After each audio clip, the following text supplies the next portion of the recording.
ಸ್ನೇಹಿತರೆ ನಮಸ್ಕಾರ. ಶ್ರೀಗಂಧ ಸೌರಭಗೆ ನಿಮಗೆ ಪ್ರೀತಿಯ ಸ್ವಾಗತ.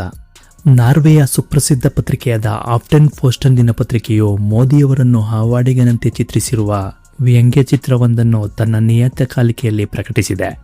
ಪೆಟ್ರೋಲ್ ಬಂಕಿನಲ್ಲಿ ಬಳಸುವ ಫ್ಯೂಯಲ್ ಗನ್ ಅನ್ನು ಹಾವಿನಂತೆ ಚಿತ್ರಿಸಿ ಅದನ್ನು ಪ್ರಧಾನಿ ಮೋದಿಯವರು ಹಾವಾಡಿಗನಂತೆ ಆಡಿಸುತ್ತಾ ಕುಳಿತಿರುವ ಚಿತ್ರಕ್ಕೆ ಒಬ್ಬ ಬುದ್ಧಿವಂತ ಸ್ವಲ್ಪ ಕಿರಿಕಿರಿಯ ಮನುಷ್ಯ ಎಂಬ ಅರ್ಥವನ್ನು ನೀಡುವ ಶೀರ್ಷಿಕೆಯನ್ನು ಆ ಚಿತ್ರಕ್ಕೆ ನೀಡಲಾಗಿದೆ. ಇದು ಪ್ರಧಾನಮಂತ್ರಿಗೆ ಮಾತ್ರವಲ್ಲದೆ ಇಡೀ ಭಾರತಕ್ಕೆ ಮಾಡಿದ ಅವಮಾನ ಎಂದು ನೆಟ್ಟಿಗರು ಈ ಚಿತ್ರವನ್ನು ಸಾಮಾಜಿಕ ಮಾಧ್ಯಮಗಳಲ್ಲಿ ಟೀಕಿಸಿದ್ದಾರೆ. ಬಹಳ ಹಿಂದಿನ ಕಾಲದಿಂದಲೂ ಪಾಶ್ಚಿಮಾತ್ಯರು ಭಾರತೀಯರೆಂದರೆ ಹಾವಾಡಿಗರೆಂದು ಇತಿಹಾಸದ ಪುಟಗಳಲ್ಲಿ ದಾಖಲಿಸಿದ್ದಾರೆ. ಅದನ್ನೇ ಮತ್ತೆ ಈಗ ಪುನರಾವರ್ತಿಸಿದ್ದಾರೆ. ಭಾರತವು ಜಾಗತಿಕ ಮಟ್ಟದಲ್ಲಿ ಆರ್ಥಿಕವಾಗಿ, ತಾಂತ್ರಿಕವಾಗಿ ಹಾಗೂ ರಾಜಕೀಯವಾಗಿ ಬೆಳವಣಿಗೆಯನ್ನು ಹೊಂದಿ ಮುಂಚೂಣಿಯಲ್ಲಿರುವ ದೇಶವಾಗಿದ್ದರೂ ಪಾಶ್ಚಿಮಾತ್ಯರು ಇನ್ನೂ ಹಳೆಯ ವಸಾಹತುಶಾಹಿ ಮನಸ್ಥಿತಿಯನ್ನು ಬಿಟ್ಟಿಲ್ಲ. ಭಾರತದ ಪ್ರಧಾನಮಂತ್ರಿ ನರೇಂದ್ರ ಮೋದಿಯವರು 3ನೇ ನಾರ್ಡಿಕ್ ಶೃಂಗಸಭೆಯಲ್ಲಿ ಪಾಲ್ಗೊಳ್ಳಲು ನಾರ್ವೆಯ ರಾಜಧಾನಿ ಓಸ್ಲೋಗೆ ಸೋಮವಾರವೇ ತೆರಳಿದ್ದರು. ನಾರ್ವೆಯ ಓಸ್ಲೋಗೆ ತೆರಳಿದ ನಂತರ ಅಲ್ಲಿ ನಡೆದ ಪತ್ರಿಕಾಗೋಷ್ಠಿಯಲ್ಲಿ ಭಾಗವಹಿಸಿದ್ದರು. ಆ ಪತ್ರಿಕಾಗೋಷ್ಠಿಗೆ ಬಂದಿದ್ದ ಹೆಲೆಲಿಂಗ್ ಎಂಬ ನಾರ್ವೆಯ ಪತ್ರಕರ್ತೆ ಭಾರತದಲ್ಲಿ ಪತ್ರಿಕಾ ಸ್ವಾತಂತ್ರ್ಯಕ್ಕೆ ಪೂರಕವಾದ ವಾತಾವರಣ ಏಕೆ ಇಲ್ಲವೆಂದು ಮೋದಿಯವರನ್ನು ನೇರವಾಗಿ ಪ್ರಶ್ನಿಸಿದ್ದರು.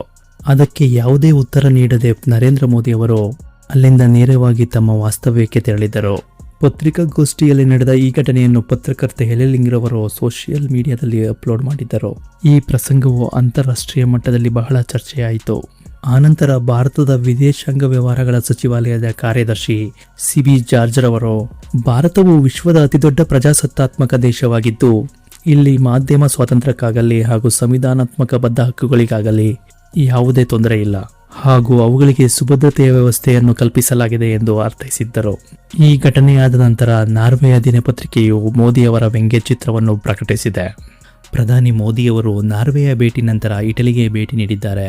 ಇಟಲಿಯ ಪ್ರಧಾನಿ ಜಾರ್ಜಿಯಾ ಮೆಲೋನಿ ಅವರಿಗೆ ಮೋದಿಯವರು ಪಾರ್ಲೆ ಕಂಪನಿಯ ಮೆಲೋಡಿ ಚಾಕ್ಲೇಟ್ಗಳಿರುವ ಬ್ಯಾಗ್ ಒಂದನ್ನು ಉಡುಗೊರೆಯಾಗಿ ನೀಡಿದ್ದರು.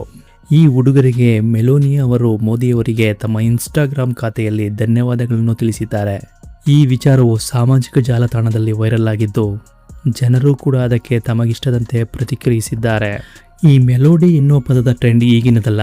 2023ರಲ್ಲಿ ದುಬೈನಲ್ಲಿ ನಡೆದ COP28 ಸಮ್ಮೇಳನದ ಸಂದರ್ಭದಲ್ಲಿ ತೆಗೆದಿದ್ದ ಮೋದಿ ಮೆಲೋನಿಯವರ ಫೋಟೋಕ್ಕೆ ವ್ಯಕ್ತಿಯೊಬ್ಬರು good friend of COP28 hash Melodi ಎಂಬ ಶೀರ್ಷಿಕೆ ನೀಡಿ ಇಬ್ಬರೂ ಇರುವ ಫೋಟೋವನ್ನು ಅಪ್ಲೋಡ್ ಮಾಡಿದ್ದರು.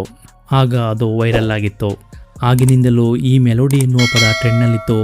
ಈಗಲೂ ಕೂಡ ಚಾಲ್ತಿಯಲ್ಲಿದೆ. ಈ ವಿಡಿಯೋ ನಿಮಗೆ ಇಷ್ಟವಾಗಿದ್ದಲ್ಲಿ ಲೈಕ್ ಮಾಡಿ, ನಿಮ್ಮ ಅಭಿಪ್ರಾಯವನ್ನು ಕಾಮೆಂಟ್ ಮಾಡಿ, ಹಾಗೆಯೇ ಶ್ರೀಗಂಧ ಸೌರಭ ಚಾನಲನ್ನು ಸಬ್ಸ್ಕ್ರೈಬ್ ಮಾಡಿ ಪ್ರೋತ್ಸಾಹಿಸಿ. ಮುಂದಿನ ವಿಡಿಯೋದೊಂದಿಗೆ ಭೇಟಿಯಾಗೋಣ. ನಮಸ್ಕಾರ.